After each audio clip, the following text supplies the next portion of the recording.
Hola, buenos días. Bienvenidos y bienvenidas a todos. Mi nombre es Luján Bustos, soy Cultural Analyst Manager de Great Place to Work y les doy la bienvenida a esta nueva Great Talk, donde vamos a estar conversando con tres referentes y expertas en la materia acerca del liderazgo efectivo. En otras oportunidades venimos conversando acerca de cómo construir espacios más inclusivos y diversos, y la idea de hoy es poder conversar con estas tres referentes acerca de cómo construir justamente liderazgos para mujeres y desde las mujeres. Antes de presentar a las invitadas, les recuerdo y les cuento que estamos grabando la sesión. El chat va a estar habilitado para que puedan hacernos cualquier tipo de consultas. Serán bienvenidas y las iremos respondiendo durante el encuentro. Y ahora sí, bueno, voy a presentar a las invitadas. El día de hoy nos están presentes Marcela Lomba, que es directora académica de la Fundación Flor. Marcela, bienvenida. ¿Querés hacer una breve presentación? Bueno, ¿cómo no? ¿Me escuchan bien? Sí. Perfecto. Bueno, muchas gracias, Great Place to Work, por este encuentro y por esta posibilidad de estar conversando con mujeres tan brillantes y tan pregnantes en la temática que vamos a estar tratando.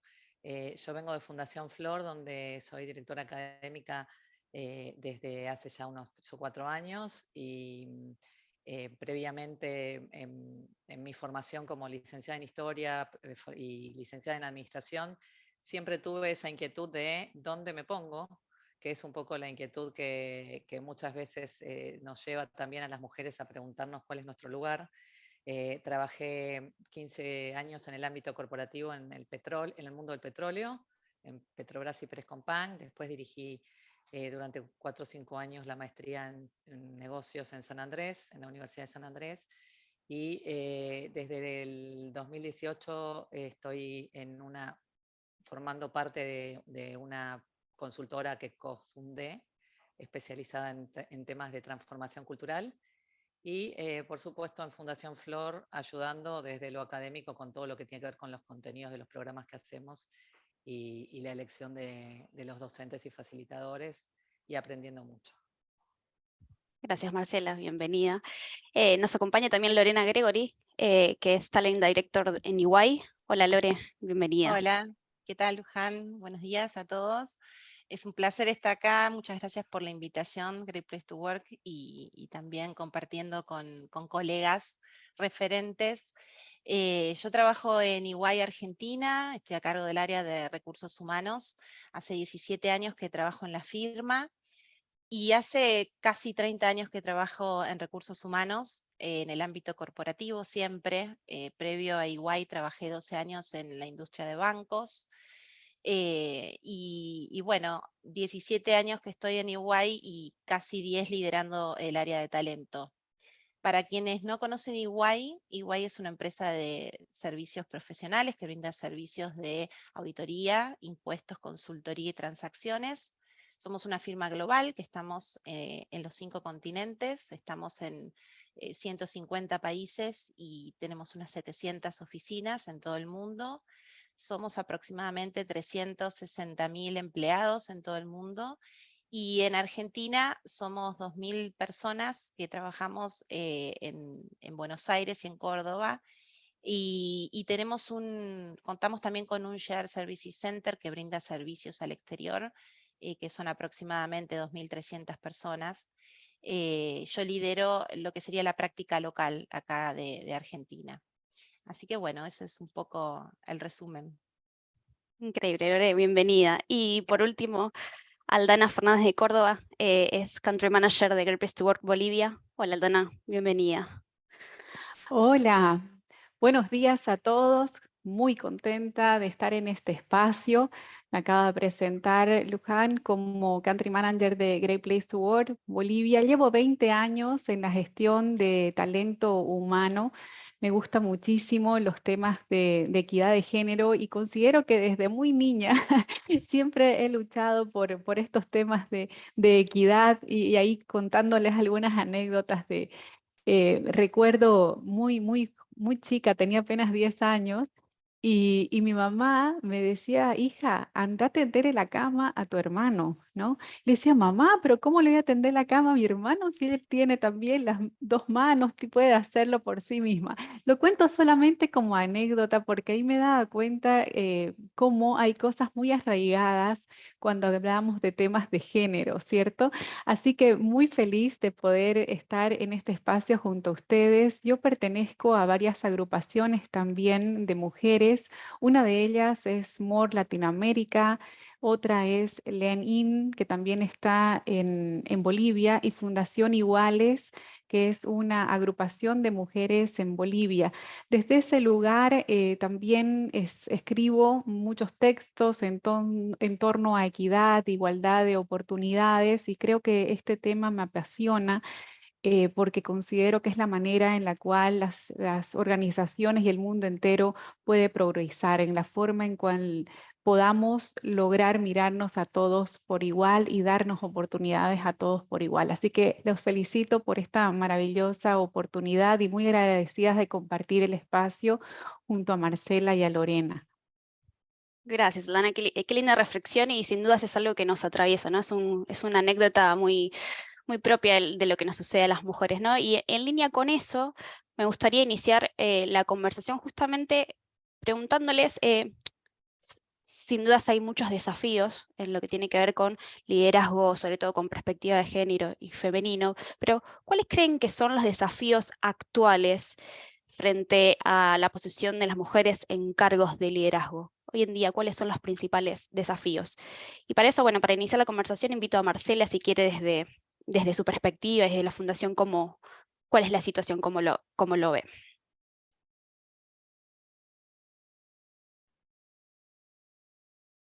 Creo que estás muteada, Marce. Muchas gracias, sí. Ahí está. Bueno, muchas gracias. En la Fundación tenemos varios programas, pero uno de ellos que es Mujeres en Decisión, prepara precisamente mujeres para ser líderes, para asumir puestos de dirección, en principio en los directorios, pero también puestos en los comités ejecutivos y en la gerencia senior de las organizaciones. Han pasado por ahí más de 700 mujeres hoy día. Y ese es un programa que es una vidriera para nosotros que nos permite de alguna manera no solo intuir, sino comprobar, sentir el pulso de qué es lo que está pasando, qué es lo que nos pasa a nosotras y qué es lo que pasa en las organizaciones, ¿no? Y además, por otro lado, tenemos la mirada de las organizaciones, o sea, también nos contratan para acompañarlos en los procesos de cambio hacia la transformación por la diversidad. Y lo que vemos en estos dos lugares, tanto en lo que es la Cámara de Eco de las mujeres mismas como en las organizaciones, es que parecería que hay un discurso de que se avanzó o de que, bueno, ya este tema está resuelto y muy, muy por el contrario, digamos, es un tema que está en camino de tener avances, pero en determinados nichos, en determinadas organizaciones que están impulsadas por ahí desde sus casas matrices o que comparten determinadas prácticas en las grandes empresas. Normalmente hay mucho dato de las consultoras grandes sobre las empresas listadas o las empresas que cotizan en bolsa, pero en nuestro contexto, que es Argentina, el porcentaje de empresas que cotizan es muy pequeño. Por lo tanto, el primer problema que nos enfrentamos es que no hay datos, por lo menos acá. Y es un gran tema porque no sabemos dónde estamos para poder medirnos. De hecho, leía un informe de la OCDE de este año, del 2022, precisamente donde daban cuenta de los avances que había habido en los últimos años, y había 3 países en la lista de los 50 que tenían que no habían presentado datos. Argentina era uno. Entonces, eso nos lleva a reflexionar, ¿no?, sobre la importancia de articular entre las organizaciones, asociaciones civiles y gubernamentales que nos ocupamos del tema un buen lugar para trabajar esto, ¿no? La segunda reflexión es que tenemos la mirada muy puesta en las mujeres que forman parte de los boards, y eso también puede estar siendo un poquito contraproducente en el sentido que esa es una medida que al mirarse mucho se ve el avance, ¿no? De 17% a 30% en estos últimos 10 años, siempre hablando de este universo, pero cuando mirás qué pasa por país o por zona, en los países emergentes, este porcentaje es la mitad, es 15%. Y ni hablar, y esto me estoy basando en datos precisamente que presentó la OCDE, y ni hablar si salimos del tema de las mujeres en los boards y vamos a los comités ejecutivos o a los cargos de CEO, ¿no? 5%, 7%. Son números preocupantes porque esto de las mujeres en los boards parecería que, bueno, ya hay una, ya hay dos, ya hay tres, ya está, listo. Hablemos de otra cosa, ¿no? Y que haya una es muchas veces síntoma de tokenismo, o sea, bueno, ya hay una mujer en el board, tenemos un símbolo, un token, algo puesto ahí y nos deja tranquilos, ¿no? Si hay dos, empieza a ser un poco más fácil, recién con 3 parece ser el número mágico, pero también está esta cuestión de cómo medimos eso, y con esto cierro la idea, esta cuestión del business case de la diversidad, ¿no? De que parecería que si hay mujeres todo mejora. Entonces mejora la rentabilidad, mejora la innovación, mejora la creatividad. Y eso también a veces se vuelve en contra, porque sobre las pobres espaldas de esa pobre mujer que entra a tratar de romper un mundo masculino, además pesa ahora sobre ella solita el task o el burden de tener que mejorar los números de la compañía, ¿no? Porque entró. Entonces, todas estas cuestiones son como armas de doble filo. Nos gusta desde la Fundación empezar a matizar un poco este consenso que hay alrededor de determinadas cosas en cuestión de mujeres. Qué interesante, ¿no? Y sobre todo esto que no haya métricas como para empezar a también a cuantificar el impacto que tiene, ¿no? El desarrollo de las mujeres. Y Aldana, en el caso de Bolivia, ¿cuáles son los desafíos locales en cuanto a liderazgo? Sí, evidentemente lo que decías, Marcela, me parece fundamental. Si bien creemos que ha habido un avance, una evolución, que hay más oportunidades para las mujeres, pero lo que sí hemos identificado son 4 aspectos fundamentales para seguir trabajando con nuestras empresas. Uno, incentivar el equilibrio entre la vida personal y la profesional. Creo que ahí tenemos también un arduo trabajo por realizar. Justamente ayer conversaba con una directora de línea de una compañía y estábamos conversando acerca de la carga de trabajo, etcétera. En un momento de esos se lanzó a llorar y efectivamente esto a mí me conmovió muchísimo porque estaba en tal grado de estrés y presión que me decía, Aldana, perdón, pero creo que en este momento me siento que no sé qué hacer, estoy trabajando sábados, estoy trabajando domingo, veo muy poco a mis hijos, estoy con una carga de trabajo muy fuerte, una responsabilidad tremendamente alta,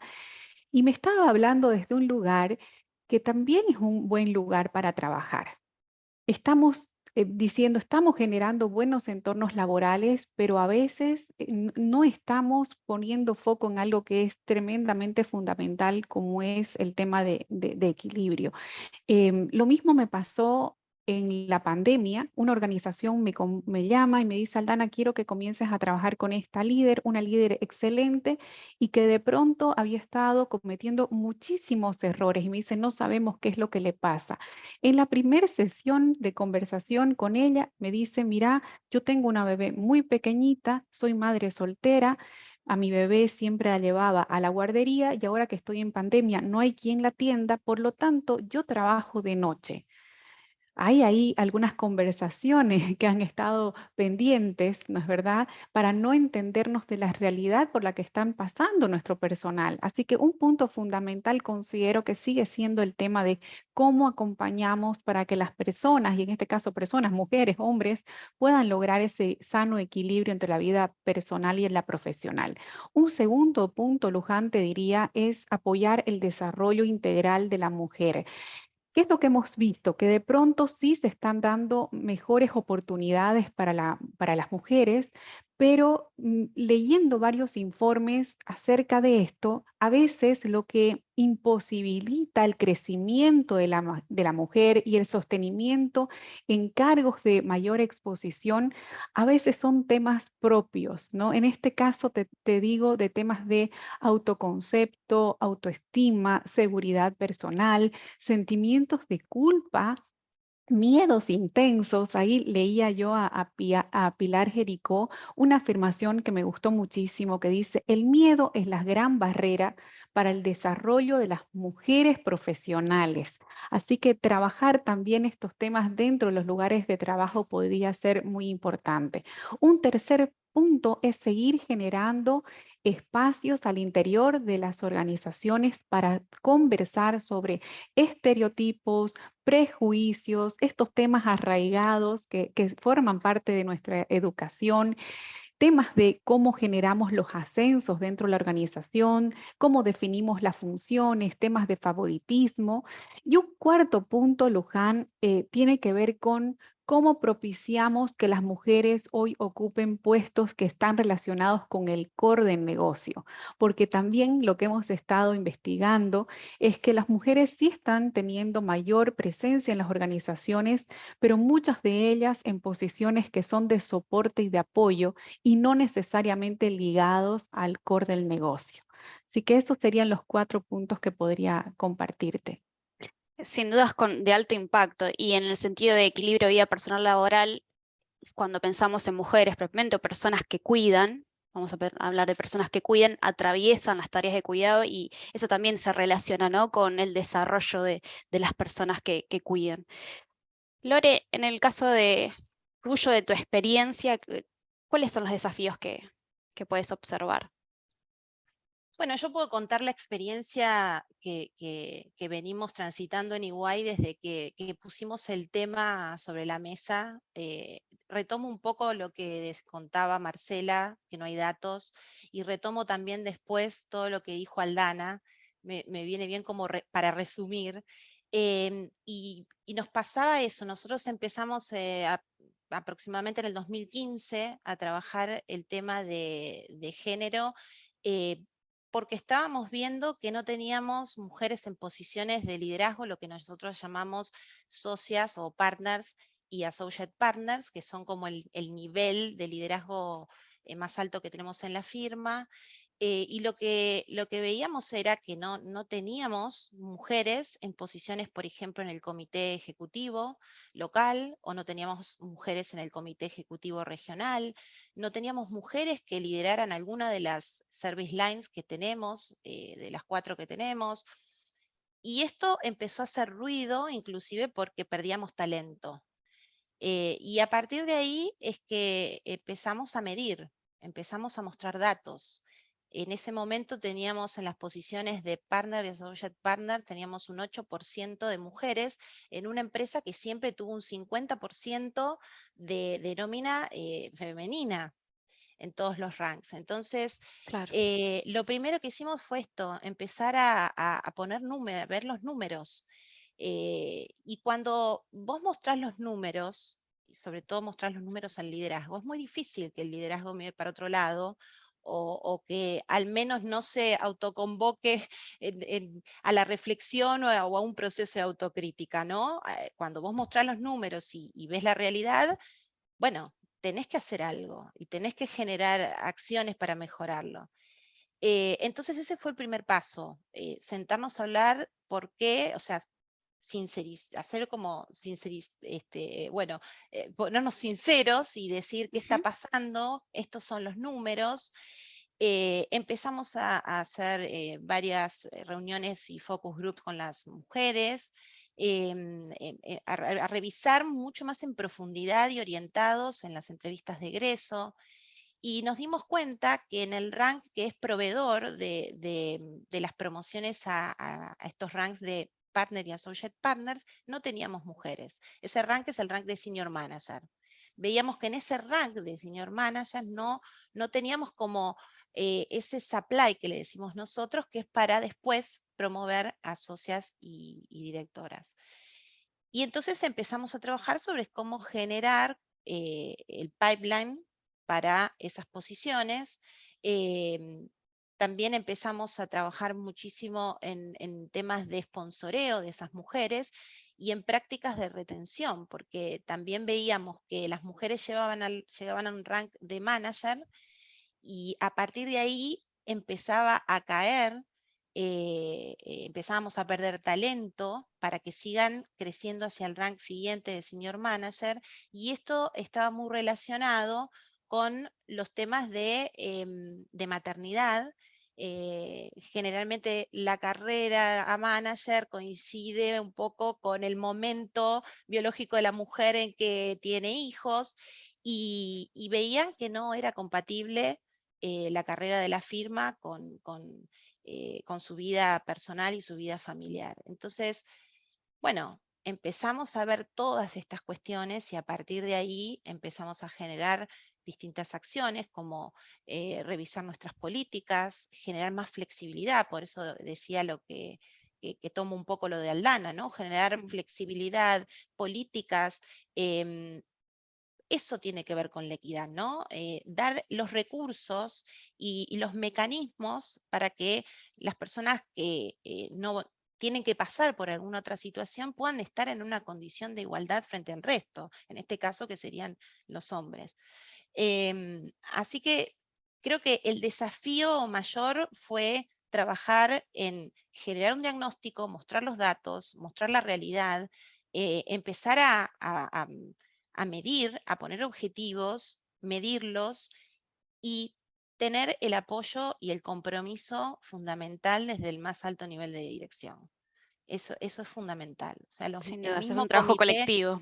totalmente, el mismo comité ejecutivo eh, teniendo este tema en agenda, no es parte de la agenda de recursos humanos ni de la agenda del área de diversidad, ¿no? Es agenda de negocios, porque si no perdemos talento.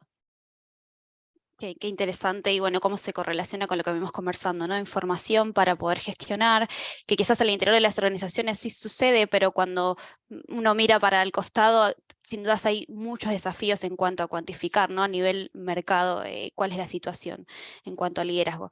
Y en relación a esto, mi siguiente pregunta es, ¿cuáles son las herramientas y en línea con todo lo que venimos conversando, que se podría brindar al equipo? ¿Qué herramientas se podrían brindar a un equipo y a un líder específicamente para lograr esta transformación? ¿Cuáles creen que serían las herramientas? Y acá le invito a Aldana a ver desde su perspectiva y experiencia sobre todo, cuáles son las herramientas.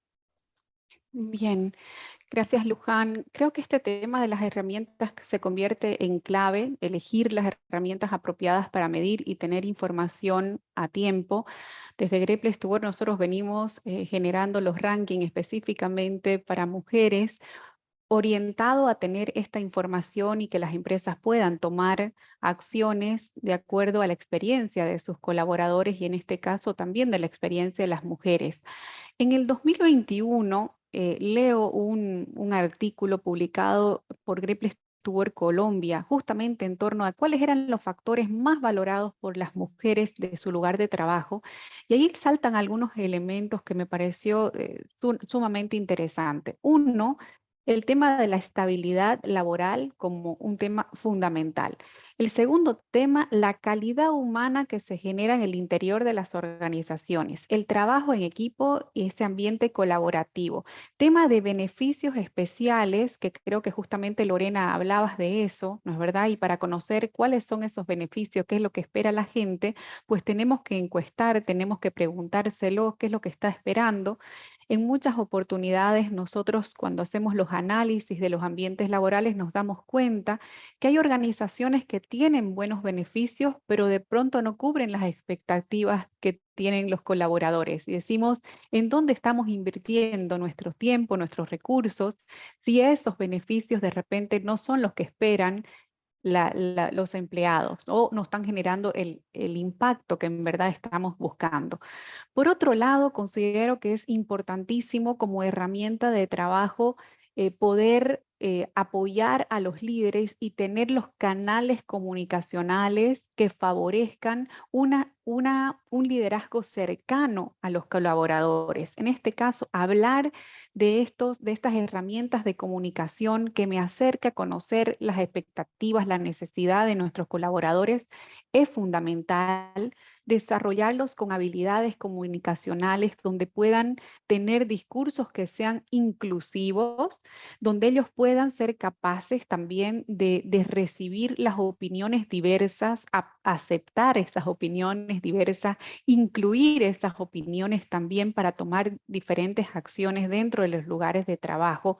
Una comunicación que también sea franca, que sea empática, que sea cercana y por supuesto acompañar con herramientas que ayuden a desarrollar estas habilidades interpersonales. Hoy los grandes líderes son aquellos que son más humanos dentro de las organizaciones y sabemos que ellos son aquellos a los cuales el resto quiere seguir, ¿no es verdad? Son aquellos referentes en los cuales decimos, queremos ir detrás de ellos, los seguimos, confiamos en ellos, nos transmiten la visión, nos dan información. Es esa calidez que hoy debe tener el líder para hacerse escuchar y además tener mucha habilidad para escuchar a su equipo. No escuchar las voces de todos, hacerlos partícipes también de la toma de decisión. Dentro de estas herramientas que hablamos para tratar estos temas de equidad, también, Luján, te diría que es muy importante seguir revisando las estructuras salariales, las políticas de equidad de género en nuestras organizaciones, de identificar dónde tenemos oportunidades de mejora en los procesos de reclutamiento, de inducción, de selección de personal, rever los beneficios especiales que estamos dando. Una práctica que he visto en varias organizaciones que son Great Place to Work es acercar a nuestras mujeres a formar parte también de organizaciones de mujeres, otras ONG, donde puedan recibir apoyo para desarrollar sus habilidades, generar networking, etcétera, y apoyarlos con temas de mentoría, coaching, etcétera. Creo que estos elementos son herramientas que hoy damos dentro de las organizaciones y que promueven el liderazgo igualitario dentro de las empresas, Luján. Sí, sin dudas pensar más en un liderazgo colaborativo, ¿no? Que no sea algo transaccional, sino que tenga un impacto en la experiencia de las personas y obviamente en su calidad de vida también. Lorena, en el caso de EY, ¿cuáles son, o en tu caso, cuáles son las herramientas que consideras que podríamos darle a los líderes y a los equipos en general? Bueno, varias ya las comentó también Aldana. Quizás puedo comentar a partir del trabajo que nosotros empezamos a hacer, cuáles son las que utilizamos quizás en EY. Y estamos constantemente tratando de innovar, pero a partir, creo que la base es la escucha de las necesidades de las personas, ¿no? Y en este caso, bueno, de las mujeres. Nosotros implementamos una práctica que sirve mucho para la herramienta, para los líderes, y acá un poco respondiendo a una pregunta que está en el chat, que es cómo involucramos más a los hombres o cómo hacemos para que se sumen a la conversación, digamos, como le decimos nosotros. Eso es una deuda, ¿no? Que me parece que tenemos, involucrarlos más. A veces no sabemos cómo. A veces ellos escuchan y tenés quienes se suman y antes y otros vienen después, pero creo que ya hay una conversación que se está dando, que aparte es incluso fuera de las empresas, es en la sociedad misma, Es social. entonces de por sí te tenés que sumar. Pero nosotros tenemos una herramienta que se llama mentoría inversa, en donde tomamos a los líderes, invitamos a los líderes, hombres, a que tengan una reunión, una conversación, una charla con mujeres.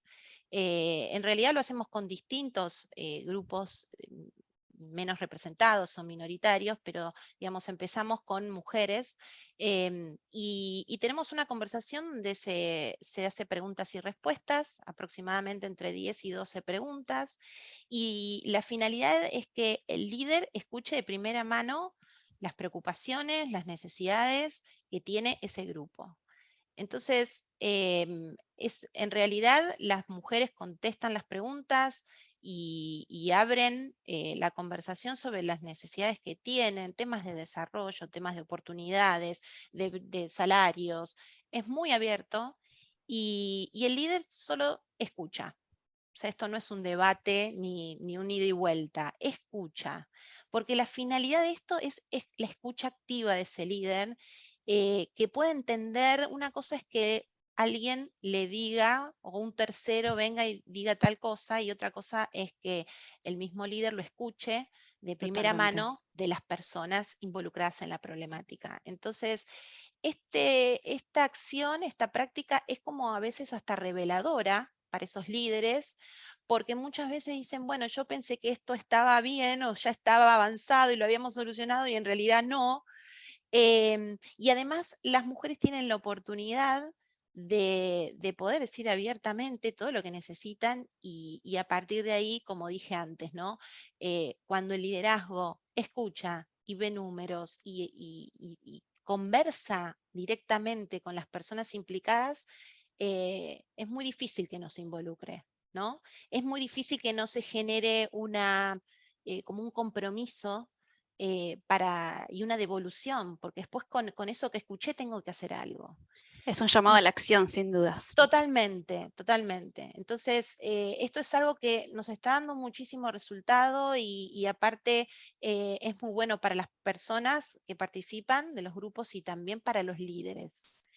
Y también, bueno, a partir de las encuestas, por eso sigo haciendo hincapié en la escucha, ¿no? Las encuestas nos dan y las encuestas, incluso viéndolas y analizándolas por corte, ¿no? Bueno, en cada una de estas preguntas, ¿cómo es la satisfacción de las mujeres y los hombres? Cuanto más cercanas son las barritas, digamos, la experiencia es mejor tanto para unos como para otros, ¿no? Y en eso estamos siendo muy finito en ese lugar, ¿no?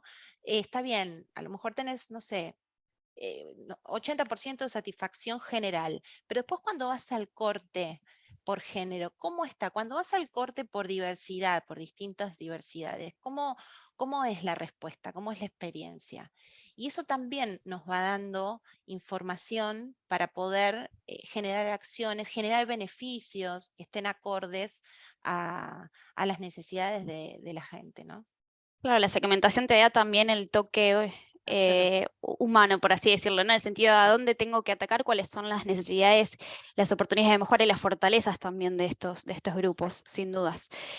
Marcela, desde tu experiencia y desde la fundación, entiendo que deben tener muchas herramientas, pero ¿cuáles consideras que son las más importantes, no?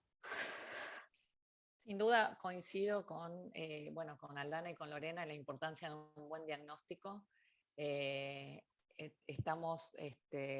Necesitan las organizaciones saber dónde están paradas, pero más allá de los números, que esto lo puede tener el área de diversidad de recursos humanos, a nivel cultural, perceptual, esto que decía Lore recién de la experiencia, ¿no? ¿Qué piensa los miembros de la organización sobre cómo están? A veces se instalan como frases o explicaciones o hipótesis que se dan por buenas y estos diagnósticos a fondo permiten probarlas, ¿no? Cuando te dicen las mujeres abandonan la carrera cuando son madres, o por eso no hay mujeres, o esto con el tiempo se va a arreglar solo porque las generaciones nuevas vienen con otro chip. Pero cuando haces doble clic ahí y te pones a buscar los casos, a veces no los encontrás, a ver por qué las mujeres se van, efectivamente se van, o a veces esto que mencionaba Aldana es cuestión de compatibilizar la vida laboral y la familiar. Y Marce, en perdón que te interrumpa. ¿sí? ¿Te podrías acercar un poquito más el micrófono? Así te escuchamos mejor. Ahí, Ahí, a ver, ahí perfecto, está, listo. El público nos dice que no, quizás se escuchaba un poco un bajo. poco Ahí está. lejos. Ahí está, Gracias, era muchas esto. gracias, perdón. Gracias. Bueno, hacer foco con profundidad en estas frases que suele haber instaladas, y sobre todo en esto de compatibilizar vida laboral y vida familiar, enfocarse más en la corresponsabilidad, en los cuidados, incentivando a los varones para que se hagan cargo en lo privado, porque somos un sistema y entonces esto de los varones en lo público y las mujeres en lo privado si las mujeres avanzamos, ¿no? en lo público sin ceder en lo privado, necesariamente vamos a estar con culpa y sobrecargadas y estresadas. Entonces, el movimiento de avance nuestro en lo público tiene que estar acompañado necesariamente de un movimiento paralelo de avance de los varones en lo privado. Y ahí va a venir el equilibrio, ¿no?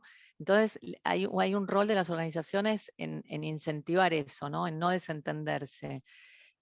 Por otro lado, en la Fundación Flor tenemos el premio Flor, que otorgamos a las organizaciones anualmente hace 7 años, que en distintos segmentos, pymes, grandes empresas, ONGs, empresas públicas, que destacamos por su labor con la diversidad. Y bueno, de ahí lo que aprendimos es que necesariamente estrategias abarcativas y sostenidas en el tiempo, ¿no? No solo con foco en una cosa o en el board, como decíamos antes, sino estrategias autosustentables que puedan formar a sus propios agentes de cambio para después apalancarse en estos agentes de cambio. Que los esfuerzos se descentralicen del área de diversidad o de recursos humanos donde estén, se desjerarquicen y que esto empiece como a permear toda la organización, ¿no? Identificar, nosotros ahí decimos identificar y formar estos agentes de cambio que después te lleven solos al cambio, ¿no? Y por último, no me alcanzaría la vida para enfatizar la importancia de organizar espacios de diálogo, ¿no? Hablar del tema, formar e informar, no de manera obligatoria, sino voluntaria, pero se van a ir sumando solos después, cuando empieza a funcionar un modo virtuoso de la organización donde todos se empiezan a escuchar, las mujeres, a los varones, los varones a las mujeres, todos, a las no binarias, entender para poder operar con eso, porque si no hay una comprensión profunda y de nuevo, no hay datos, todo funciona sobre hipótesis no probadas, ¿no? Sí, Así que con eso prejuicios sería. también, ¿no? Porque esos discursos muchas veces lo que genera es prejuicios y es un accionar en base a algo que no está cuantificado ni comprobado, ¿no? Es fundamental. Exactamente. Esas son Súper las tres cuestiones. bien, y qué interesante esto de descentralizar y desjerarquizar, tiene que ver con construir cultura también, ¿no? Se trata de eso, de que sea parte de la dinámica de una organización y eso extrapolarlo a la sociedad, ¿no? Que sea una dinámica social. Es que es así. Y como última pregunta, me gustaría que nos cuenten, bueno, ¿cuál es el impacto? Sabemos que el impacto es grande, pero ¿cuál es el impacto de intervenir en espacios más igualitarios? En definitiva, ¿cuáles son los beneficios de generar espacios? Y acá, Bueno, Lore. bueno, tomo la palabra. Sí. Yo creo que en realidad la igualdad es un tema de derechos humanos, es un desafío de derechos humanos. Con lo cual, como empresa y organización, tenemos una responsabilidad y las empresas tienen una responsabilidad y una obligación de llevar este tema en sus agendas. Pero por otro lado, bueno, es también un caso de negocio. Por otro lado, está comprobado y podemos buscar en un montón de informes y lugares donde está comprobado que los beneficios de tener equipos diversos son innumerables.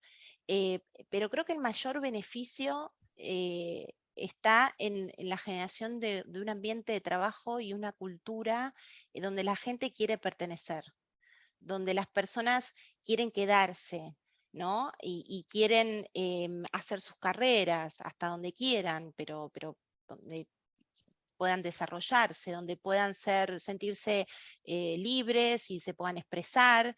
Y después todo el resto es la consecuencia de esto, ¿no? Después todo el resto, el de mayor rentabilidad, cuando hay equipos diversos, o mayor crecimiento o innovación, todo eso es consecuencia, me parece, que de tener culturas que son diversas y que realmente son igualitarias. Me parece que siempre lo vemos al revés, decimos, bueno, sí, se fomenta la creatividad, la innovación.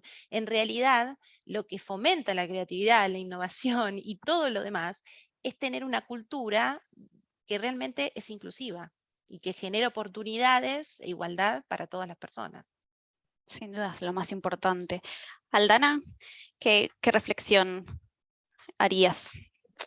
Bien, como hemos estado hablando muchísimo de números, me gustaría dar algunos números de generar una cultura inclusiva según nuestras investigaciones, ¿no? Cuando lo generamos, logramos 9.8 veces más de probabilidades de que el empleado tenga ganas de ir a trabajar. Es decir, en estos lugares que son inclusivos, la gente no se siente obligada a ir a trabajar, sino que quiere ir a hacer sus funciones, sus tareas y brindar sus servicios al equipo. 6.3 veces más probabilidades de sentir orgullo por su trabajo. Esta experiencia de me siento bien en la compañía en la cual trabajo, siento orgullo por decirles a otros que trabajo en este lugar. 5.4 veces más probabilidades de querer trabajar en esta organización por mucho más tiempo. Ahí hablando en la línea de lo que decía Lorena, este índice de compromiso del colaborador se eleva en aquellas organizaciones que trabajan fuertemente en temas de equidad, inclusión, de igualdad, de condiciones para todos. Por otro lado, también vemos que existe una injerencia directa sobre los resultados de negocio, es decir, aquellas empresas que sí logran tener esta buena experiencia laboral para todos, tienen mejores resultados de negocio, incrementa también la posibilidad de innovación, es decir, al tener una cultura organizacional diversa e inclusiva, hay más probabilidades de innovar, una mayor capacidad también para reclutar talentos diversos y, por supuesto, fortalece la marca empleadora.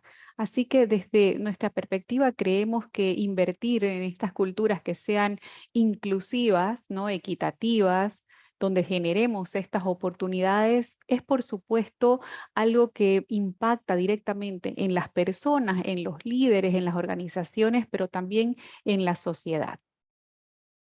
Sin dudas, tiene no solo a nivel negocio, un impacto a nivel comunidad, ¿no? Mayor desarrollo incluso social. Y Marcela, en el caso de la fundación o de tu experiencia, bueno, ¿cuáles serían los impactos que podrías mencionar, ¿no? Un poco venimos conversando acerca de eso. No podría coincidir más con Lorena y con Aldana. Bueno, los números que nos trae Aldana hablan por sí mismos. Desde nuestra experiencia, y es mucho el foco que ponemos en decir que lo que hay es una correlación, no una causalidad entre estas cuestiones de mayor innovación, mejores decisiones, mejores resultados. Por ende, como decía Lore, no se puede decir que porque A, B o porque B, A, digamos, no sabemos. Sí sabemos que se dan estas cuestiones juntas, ¿no? Pero sí nos gusta hablar de que hay un impacto necesario que es retomar aquel concepto de Senge de las organizaciones que aprenden. Cuando una organización empieza a ser inclusiva, se empieza a abrir al aprendizaje, porque empieza a escuchar más a otros. Una organización que no es inclusiva es una organización que está cerrada en su burbuja, ¿no? Y que este efecto burbuja del sesgo, de la homofilia y de semejanza, de que todos somos iguales, pensamos igual, eso es muy bueno para una cultura. Cuando vos querés tener una cultura fuerte, la organización logra que todos piensen igual, pero eso a la vez es malo, por otro lado, cuando querés cambiar.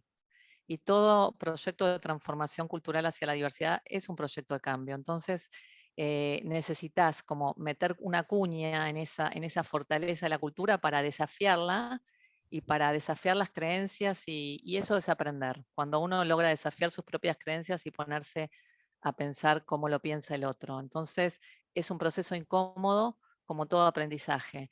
Pero es un proceso en la dirección correcta y en definitiva para tener organizaciones que sean great place to work, o sea, mejores lugares para trabajar. Sí, sin dudas pasa a nivel social, ¿no? Como también repensamos todo el tiempo estructuras, ¿no? No solo pasa las organizaciones, también hacia afuera, la cultura en general a nivel social se va repensando y es lo que sucede hoy en día, ¿no? Las personas ponen sus demandas sobre la mesa y se va repensando también ciertas tradiciones. Les agradezco un montón este espacio, la verdad que es súper interesante. para finalizar, quiero contarles un poco los comentarios que tenemos en el chat. Sol nos agradece por los espacios, me parece muy importante esto que están conversando en la actualidad para hablar de los cuidados, el tiempo que nos lleva, si no lo compartimos con la pareja, avanzamos en lo público. Creo que la o si tenemos que hacer una reflexión final en cuanto a construir liderazgos más efectivos en cuanto a las mujeres, tiene que ver con esto, ¿no? Cómo acompañar, sobre todo en las tareas de cuidado, ¿no? Cómo, en principio, también relevar y cuantificar. Me parece que es sumamente importante y desafiante, ¿no? No contar con datos. Quizás en las organizaciones sí pueden cuantificarlo, pero no a nivel social no contar con datos para tomar acciones, ¿no? Que me parece sumamente importante. Descentralizar, desjerarquizar, construir cultura desde la inclusión, ¿no? Esas son los inputs que me llevo a esta conversación. No sé si quieren hacer alguna reflexión final. Las invito en estos minutos a quienes quieran de ustedes a reflexionar. Por mi parte, agradecer y reforzar la importancia de la articulación entre nuestras respectivas organizaciones y de muchas otras en estos esfuerzos. Hablamos de que faltan datos y me parece que ahí hay un gran ámbito de colaboración. Y agradecerles a ustedes, a Great Place to Work, el espacio de tanta confianza y bueno, para poder mantener estas conversaciones. Sí, yo igualmente, Luján, y agradezco a Great Place to Work, y agradezco estos espacios porque realmente fue como un espacio de charla y de diálogo, que es lo que un poco dijimos durante toda la conversación, ¿no? Hablar más, conocer lo que le pasa al otro y a partir de ahí, bueno, generar cambios. La verdad que la diversidad incomoda, ¿no? Y Sí. porque como dijo Marcela, es romper estructuras que a lo mejor están muy arraigadas y de mucho tiempo, pero creo que es el camino que tenemos que seguir para no esperar, como algunos informes dicen, más de 140 años para lograr la equidad de género, ¿no? Y la igualdad. Así que gracias. No, a ustedes, y sumamente importante es traerlo sobre la mesa, debatir, que se haga visible, ¿no? Y en base a eso poder construir. Sí, hola Nora, nos escribe Nora si vamos a compartir actividades, vamos a seguir desarrollando seguramente este tema porque no está saldado, sin dudas es un desafío, no está nada saldado, hay que seguir trabajando con las organizaciones y también a nivel social y sobre todo entre todos los sectores, ¿no? de una sociedad. Sí, yo ahí también agradecer por el espacio y la verdad me llevo muchos puntos conversados esta mañana. Me encanta pensar en que necesitamos o desafiar nuestras creencias, esto de las creencias y sincerarnos realmente, ¿no? Decimos que sí estamos evolucionando, de pronto no a la velocidad que todos quisiéramos, pero también saber que las pequeñas acciones generan un cambio en nuestro entorno y eso es positivo, ¿no? Comenzamos desde casa y luego lo transformamos en otras acciones, otro tipo de acciones en las organizaciones y así vamos impactando. Y como bien leía de algún comentario, de pronto ya no se trata solamente de género, también hablamos de generaciones, hablamos de otros niveles donde decimos hoy necesitamos generar estas culturas diversas para impactar mejor en nuestras organizaciones, en nuestra sociedad. Así que muchísimas gracias por el espacio, Luján. No, por favor, Un gracias a honor, ustedes. Marcela y Lorena. Gracias a todos los que nos acompañaron también. Bueno, y nos estaremos encontrando en otras oportunidades y vamos a seguir conversando sobre el tema. Gracias, chicas, nuevamente y bueno, hasta la próxima. Adiós.